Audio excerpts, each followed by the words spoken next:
The untold story of Arnold Schwarzenegger's abandoned DC film, Sergeant Rock. Imagine a world where Arnold Schwarzenegger, the iconic action hero, donned the uniform of DC's tough-as-nails Sergeant Rock. It almost happened, but then everything fell apart in a whirlwind of unexpected twists. Warner Brothers shocked the film community when they abruptly halted pre-production on Luca Guadagnino's ambitious project, Sergeant Rock. With a hefty budget of $70 million, this film was poised to be a thrilling war epic based on the beloved comic book series. The cast was nothing short of stellar, featuring talents like Colin Farrell, who stepped into the role after Daniel Craig, alongside Mike Feist and David Johnson. The film was set to roll cameras this summer, but the choice of Guadagnino as director raised a few eyebrows. Known for his unconventional style, he had a knack for making bold choices, like his earthy remake of Dario Argento's Suspiria. While I still debate the merits of that film, I couldn't help but admire his daring vision. The project gained momentum largely due to the enthusiasm of DC Studios heads James Gunn and Peter Safran, who were captivated by Justin Kuritzka's screenplay. However, the version of Sergeant Rock I had been dreaming of since the late 80s was not the one we were going to get, and oddly enough, I was okay with that. The Sergeant Rock I longed for was rooted in the gritty tales created by writer Robert Kinnear and artist Joe Kubert back in 1959. Sergeant Franklin John Rock was the stoic leader of the U.S. Army's Easy Company, a band of brothers who fought valiantly against the Nazis.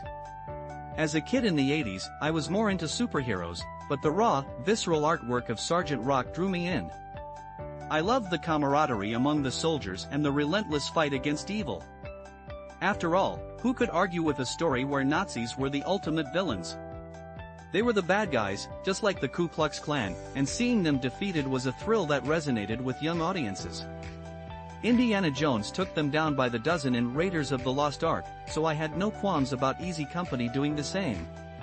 In the late 80s, I stumbled upon a report in Variety that a Sergeant Rock movie was in the works, with none other than Arnold Schwarzenegger set to play the lead.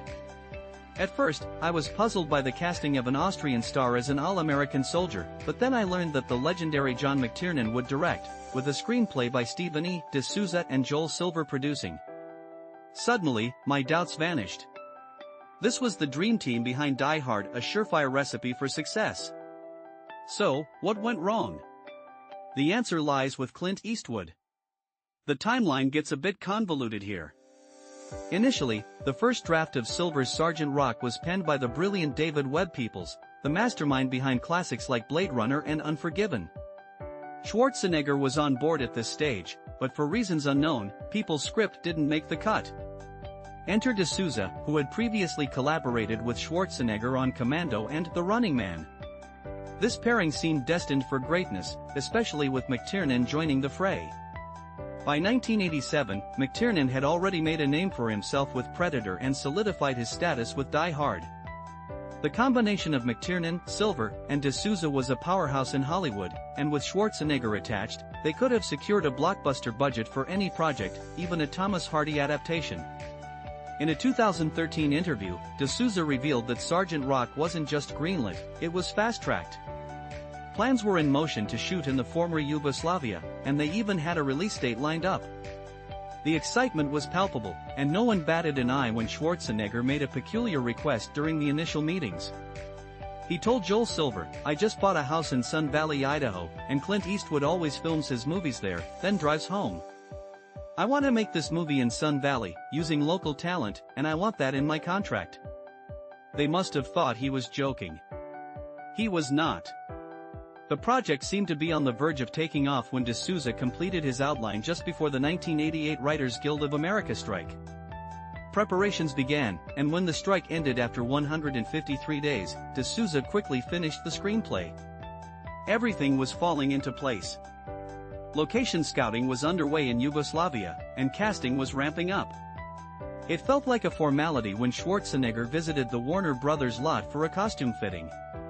However, during a casual chat with the costume designer, he discovered that filming would take place 5,000 miles away from Sun Valley, Idaho. According to D'Souza, the costume designer excitedly mentioned the beauty of the Adriatic coast, to which Schwarzenegger responded, "Vat?" He then stormed over to the studio's front office, demanding to know why the filming location had changed from his beloved Idaho. The demise of Sergeant Rock was swift and shocking.